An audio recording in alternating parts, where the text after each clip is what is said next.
સ્થાવર સંપત્તિ સુખ. વૃષભ રાશિ માટે સ્થાવર સંપત્તિ સુખમાં ખૂબ જ અડચણો બતાવે છે.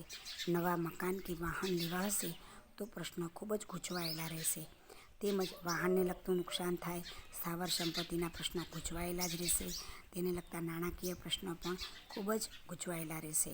એટલે કે સ્થાવર સંપત્તિ પાછળ ખર્ચા કરવા છતાંય પરિણામ શુભ મળશે નહીં. વિદેશમાં મિલકત હશે તો વહેંચવાનો વારો આવશે અથવા ગીરવે મૂકવાનો વારો આવશે. વારસાગત મિલકત તેના પણ પ્રશ્નો હશે તો વર્ષના અંતે તેનો ઉકેલ આવશે. મિત્ર અને શત્રુ વર્ગ વિશે કહીએ તો આ વર્ષે મિત્રો તમારા દુઃખમાં આગળ રહેશે અને સુખમાં પાછળ રહેશે તેવા મિત્રોનો અનુભવ થશે. મિત્રો ખૂબ જ વિશ્વસનીયતા પુરવાર કરશે. એટલે કે વિશ્વાસે વહાણ તમે મિત્રો માટે ચલાવી શકશો. મિત્રોનો પૂર્ણ સહકાર મળશે.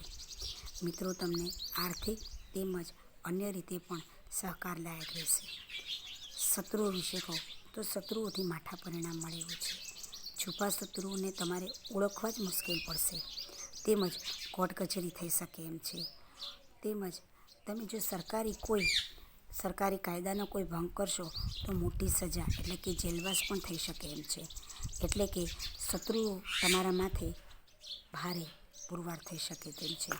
માટે ખૂબ સાવચેતી રાખવી જરૂરી રહેશે. જન્મના ગ્રહો જો શુભ અને સાનુકૂળ હશે તો જ તમે શત્રુ વિજય બની શકશો એવું આ વર્ષે ચોક્કસ પૂર્ણ થાય છે.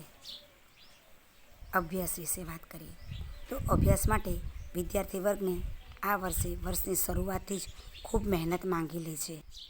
માતા સરસ્વતીને પ્રસન્ન કરવા પ્રથમથી જ મુખપાઠ મોઢે કરવા જરૂરી રહેશે.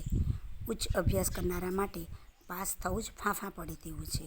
માટે વર્ષની શરૂઆતથી જ સખત મહેનત કરવી, વાંચન તેમજ મનનને ખૂબ જ તમારે મહેનત માગી લે છે.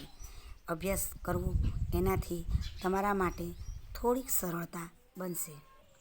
આમ ધાર્યા પરિણામ લાવવા માટે તમારે પૂર્ણ ધ્યાન આપવું પડશે.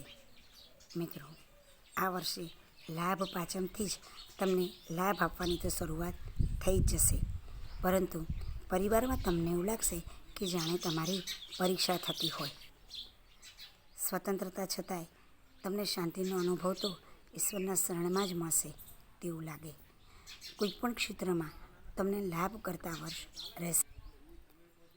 મનને મનાવવા કરતાં તમે ખૂબ સમજદારી અને શાંતિથી જો જીવન જીવતા શીખી જશો તો જીવનમાં તમને સુખ, શાંતિ અને સમૃદ્ધિ મેળવી શકશો અને જીવન સુખમય શાંતિથી વર્ષ પસાર કરી શકશો.